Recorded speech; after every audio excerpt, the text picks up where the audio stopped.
बिस्मिल्लाहिर्रहमानिर्रहीम। अस्सलाम वालेकुम। आप देख रहे हैं हलाल फूड्स यूट्यूब चैनल। आज मैं आपके साथ बहुत ही ज़बरदस्त स्वीट डिश की रेसिपी शेयर कर रही हूँ। बहुत टेस्टी ये रेसिपी बनती है और इसमें मैं खोए का भी इस्तेमाल नहीं करूँगी और ना ही मैं ड्राई मिल्क पाउडर इसमें यूज़ कर रही हूँ। तो हम इन सारी चीज़ों के बगैर ये रेसिपी बनाएंगे, बहुत टेस्टी बनेगी। तो अगर रेसिपी अच्छी लगे तो मेरे चैनल को सब्सक्राइब ज़रूर कीजिएगा। यहाँ पर मैं साबुत चावल का इस्तेमाल कर रही हूँ। आधा कप मैंने चावल लिए हैं। अगर आप साबुत चावल इस्तेमाल नहीं करना चाहते तो आप टोटा चावल इस्तेमाल कर सकते हैं। इन चावलों को मैंने 1 घंटे के लिए भिगोना है। ऐसे 3-4 बार हम इनको वॉश कर लेंगे और जब पानी साफ़ हो जाएगा तो फिर हम इनको 1 से 1.5 घंटे के लिए भिगो देंगे। अब एक मैंने पैन लिया है और इसमें मैंने ये ड्राई नट्स डाल दिए हैं। 1 चम्मच मैंने बादाम लिए हैं, 1 चम्मच मैंने काजू लिए हैं और 1 चम्मच ही मैंने पिस्ता लिया है। इनको मैंने पैन में ऐड कर दिया है और 1 चम्मच इसमें मैंने घी का शामिल कर दिया है।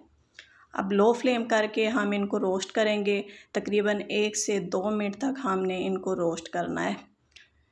रोस्ट करने के बाद अब इनको मैंने निकाल लिया है और निकालने के बाद ये जो घी बच गया है इसको हम ज़ाया नहीं करेंगे बल्कि इसका भी हम इस्तेमाल करेंगे। ये देखिए चावल को भिगे हुए 1 घंटा गुजर चुका है। तो ऐसे मैंने हाथों से अच्छी तरह से इनको ऐसे मसल लिया है ताकि ये चावल जो हैं ये टूट जाएं, क्योंकि मैंने साबुत चावल लिए थे। तो अब इसी पैन में हम ये चावल जो हैं ये शामिल कर देंगे और फ्लेम मैंने जला लिया है और इसमें मैंने तकरीबन 2 से 3 गिलास पानी के शामिल कर दिए और इन चावलों को अब हमने उबाल लेना है। ऊपर से हम इसको ढक्कन लगा देंगे और ये देखिए चावल उबल चुके हैं। तो अब इनको उतार कर एक साइड पर रख लेते हैं और अब हम दूध बॉईल कर लेते हैं। ये 2 लीटर मैंने दूध लिया है। ये फुल क्रीम मिल्क दूध है और इसको मैंने बॉईल कर लिया है। बॉईल करने के बाद इसके ऊपर ये जो क्रीम इकट्ठी होगी, ये मलाई जिसको हम बोलते हैं, इसको हम एक बर्तन में ऐसे निकाल लेंगे। ये देखिए ये सारी मलाई मैंने उतार ली है और इसको भी एक साइड पर रख देते हैं और जो उबले हुए चावल हैं ये हम इस दूध में शामिल कर देंगे।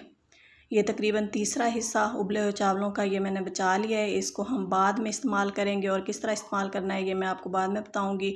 बाकी चावलों को ऐसे हम दूध में ऐसे मिक्स कर लेंगे और इनको हम पका लेंगे। अब एक मैंने ब्लेंडर जग लिया है और इसमें ये जो चावल मैंने बचाए थे ये मैंने डाल दिए हैं। जो नट्स हमने रोस्ट किए थे ये इसमें शामिल कर दिए और जो दूध के ऊपर से मैंने मलाई उतारी थी ये भी हम ब्लेंडर जग में डाल देंगे और इन सारी चीज़ों को अब हमने ब्लेंड कर लेना है और इसकी ऐसे हमने रबड़ी सी तैयार कर लेनी है। ये देखिए ये गाढ़ा सा हमारा पेस्ट तैयार हो गया है। इसको भी हम ऐसे उबलते हुए दूध में शामिल कर देंगे। ये देखिए ये कितना गाढ़ा मिक्सचर तैयार हुआ है और इसको दूध में शामिल करके ऐसे हमने चम्मच से मिक्स कर लेना है और इन सारी चीज़ों को अब हमने तब तक पकाना है जब तक ये गाढ़ा सा मिक्सचर नहीं तैयार हो जाता। ऐसे चम्मच हम चलाते रहेंगे और इनको अब हम पका लेंगे। चम्मच प्रॉपर हमने चलाते रहना है ताकि ये नीचे से जलने ना पाए और इसको हम ऐसे लो फ्लेम करके पकने के लिए छोड़ देते हैं। अब मैंने एक पैन लिया है और इसमें तकरीबन ये 1.5 कप मैंने चीनी का डाल दिया है। इसका हमने कैरेमल तैयार करना है। आप चीनी अपने टेस्ट के मुताबिक भी डाल सकते हैं, यानी 2 कप भी डाल सकते हैं। जब चीनी ऐसे मेल्ट हो जाएगी तो फिर हम इसमें ये आधा कप पानी का शामिल करके और इसको ऐसे अच्छी तरह से मिक्स कर लेंगे। ये देखिए कैरेमल का कितना प्यारा डार्क कलर मैंने थोड़ा सा इसका निकाला है और ये हमारा कैरेमल तैयार हो गया है। खीर भी हमारी गाढ़ी हो चुकी है तो इसमें अब हम ये कैरेमल शामिल कर देंगे। ऐसे हम पहले थोड़ा सा शामिल करेंगे और फिर हम ऐसे इसका कलर चेक कर लेंगे। ये मैंने तकरीबन जितना ही तैयार किया था मैंने सारा इसमें डाल दिया है।